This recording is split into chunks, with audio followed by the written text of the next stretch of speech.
শ্বশুরবাড়ির বড় বউ মানেই অনেক দায়িত্ব, তাই না? যেমন আপনি যখন আপনার শ্বশুরবাড়ির বড় ছেলের বউ হয়ে আসবেন, তখনই আপনার ঘাড়ে অনেক দায়িত্ব চাপিয়ে দিবে। যখনই আপনাকে রাতটা ভালো যাবে, বিয়ের দিন রাতটা ভালো যাবে, সকালে আপনাকে ডেকে সমস্ত সংসারের দায়িত্ব বুঝিয়ে দিবে। যে যখন তোমার শ্বশুরে ভাত খেতে বসবে, তখন একটু বৈশা বৈশা বাতাস দিবে। যখন তোমার শ্বশুরে দেখবে অর্ধেক খাওয়া দাওয়া শেষ হয়ে গেছে, তখন গামছাটা সামনে আয়না দিবা।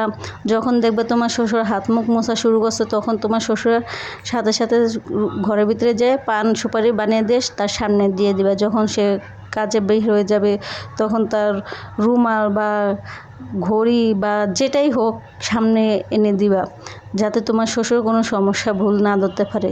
তারপর তোমার সকাল সকাল উঠা লাগবে, অনেক কাজ করা লাগবে। ঘর ঝাড়ু দেওয়া, উঠান ঝাড়ু দেওয়া, হাঁড়ি পাতিল ধোয়া, রান্না বাড়া ইত্যাদি, সমস্ত কাজ করা লাগবে। গরু ছাগল যাদের আছে তাদেরকে গরু ছাগল ঘাস খাওয়া, বাঁধানো, গোবর ফালানো।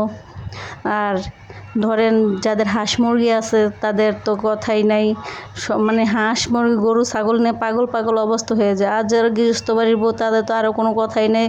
সকাল সকাল উঠো, 5টায় 4টে বাজানো উঠো, ওইটা ধান সিদ্ধ করে ধান রোদে দাও, ধান আবার বিকাল হলে উঠিয়ে থুয়ে দাও, সারাদিন রোদে দিয়ে বিকালে উঠিয়ে থুয়ে দাও।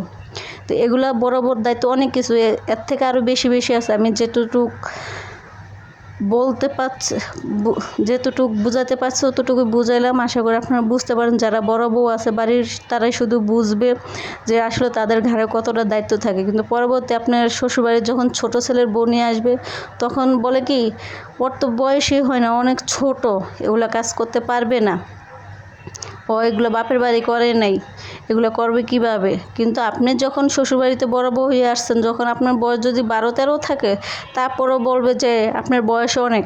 আর আপনার যদি কাজকামে কোনো ভুল হয়, তখন বলবে যে ও তোমার বাপের বাড়িতে এটা শিখিয়ে দেয় না, তোমার এটা বিয়ের আগে করাই না, এটা আদব কায়দা শিখায় না। এগুলো নানান সমস্যা বড় বউ ধরে। আর ছোটো বউ যদি হাজারো অন্যায় করে, তখন বলবো ছোট, এগুলো এখনও বোঝার বয়স হয় না, আস্তে আস্তে সব কিছু শিখে যাবে, আমরা শিখে পরে গড়িয়ে তুলবো। কিন্তু বড় বউর বেলা তা এগুলো হয় না। বড় বউ সব কিছু শিখে আসছে, সব কিছু কইরা আসছে, তার বয়স বেশি, তার নানান সমস্যা, যেহেতু সে ঘরের বড় বউ, সেজন্য তার অনেক সমস্যা থাকে। তো আমি কথাটুকু গুছিয়ে বলতে পারতেছি না। যারা বড় বউ শুধু তারাই আমার কথাগুলো বুঝবেন, আর যারা বাড়ির ছোটো বউ তারা তো বুঝবেন না, তারা ভাববেন যে না আমাদের প্রতি হিংসা করতেছে। আসলে ভাই হিংসা না, যেটা বাস্তব, যেটা এই সমাজে হয়ে চলতেছে সেটাই আমি বলতেছি।